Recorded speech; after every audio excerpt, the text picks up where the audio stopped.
नमस्कार बच्चों। आज हम हिंदी साहित्यकार परिचय श्रृंखला में उपन्यास सम्राट प्रेमचंद का साहित्यिक परिचय पढ़ेंगे। जैसा कि मैंने आपको हमेशा बताया है कि हम अपने साहित्यिक परिचय को, जिस लेखक का या जिस कवि का हम साहित्यिक परिचय लिख रहे हैं, या तो हम उसी की कोई प्रसिद्ध पंक्ति या उसके बारे में कहा हुआ कोई किसी प्रसिद्ध व्यक्ति का कथन, उससे हम इस परिचय को शुरू कर सकते हैं। तो प्रेमचंद का एक कथन काफी मतलब प्रेरणादायक और मोटिवेशन वाला है। मैं यहाँ वो वाला कथन ले रही हूँ, विपत्ति से बढ़कर सिखाने वाला विद्यालय आज तक कोई नहीं हुआ। प्रेमचंद, आप इसको इन्वर्टेड कॉमास में बंद कर दीजिए और सबसे स्टार्टिंग में इसको रख दीजिए। फिर जैसा कि मैंने आपको बताया कि किसी भी साहित्यकार के साहित्यिक परिचय को हम 3 भागों में बांटते हैं। पहला जीवन वृत्त, रचनाएं और साहित्यिक विशेषताएं। मैं अपने पिछले वीडियो में आपको ये सब कुछ बता चुकी हूँ। तो चलिए चलते हैं कि साहित्यकार उपन्यास सम्राट प्रेमचंद का परिचय हम कैसे लिखेंगे। उपन्यास सम्राट मुंशी प्रेमचंद का जन्म 31 जुलाई 1880 को बनारस के लमही नामक ग्राम में हुआ था। उन्होंने शिक्षक और स्कूल इंस्पेक्टर के रूप में सरकारी नौकरी की। बाद में वहां से उनका मोह भंग हो गया, उन्होंने त्यागपत्र दे दिया और महात्मा गांधी के राष्ट्रीय आंदोलन में कूद पड़े। तत्पश्चात वे साहित्य सेवा में पूरी तरीके से लग गए। उनकी मृत्यु 8 अक्टूबर 1936 को हुई थी। उनके बचपन का नाम धनपत राय था। हम सब जानते हैं कि मुंशी प्रेमचंद एक राष्ट्रवादी साहित्यकार थे। प्रारंभ में वे उर्दू भाषा में और नवाब राय के नाम से लिखा करते थे। नवाब राय के नाम से लिखी हुई इनकी पुस्तक है शोजे वतन, जिसे 1910 में अंग्रेजों ने प्रतिबंधित कर दिया था और उनके लिखने पर प्रतिबंध लगा दिया था। पर प्रेमचंद कम मानने वाले थे।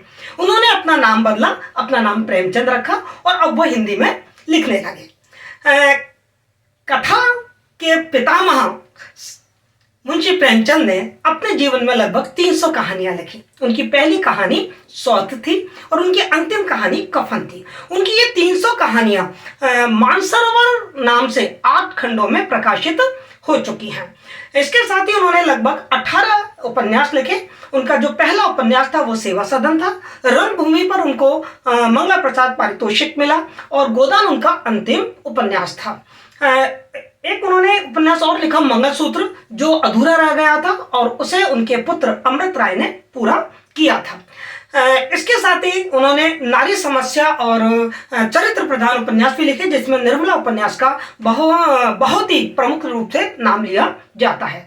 मुंशी प्रेमचंद ने केवल कहानियां और उपन्यास ही नहीं लिखे, वो बहुमुखी प्रतिभा के धनी थे। उन्होंने कुछ निबंध भी लिखे, कुछ समीक्षाएं भी की और साथ में उन्होंने कुछ नाटक भी लिखे।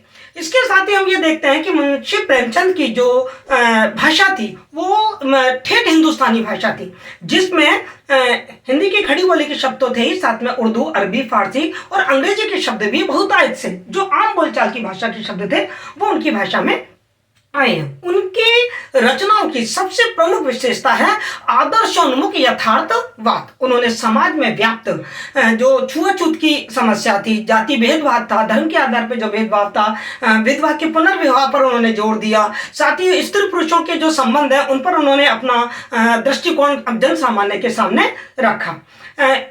साथ में हम एक चीज यदि देखें तो हमें देखने को मिलता है कि उनके जो उपन्यास और कहानी है वो भारतीय समाज के, तत्कालीन समाज के सामाजिक और सांस्कृतिक जीवन के एक जीते जागते दस्तावेज हैं।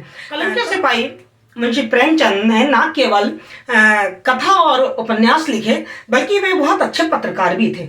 उन्होंने माधुरी और मर्यादा नामक पत्रों का सफलतापूर्वक संपादन किया। साथ ही उन्होंने एक हंस साहित्यिक प्रकाशन का भी अपने साथी मुंशी कन्हैयालाल जी के साथ के सह संपादन में उसे भी प्रकाशित किया। मुंशी प्रेमचंद कहानी और उपन्यास के क्षेत्र में इतने ज्यादा, मतलब मील के पत्थर है वो हिंदी साहित्य में।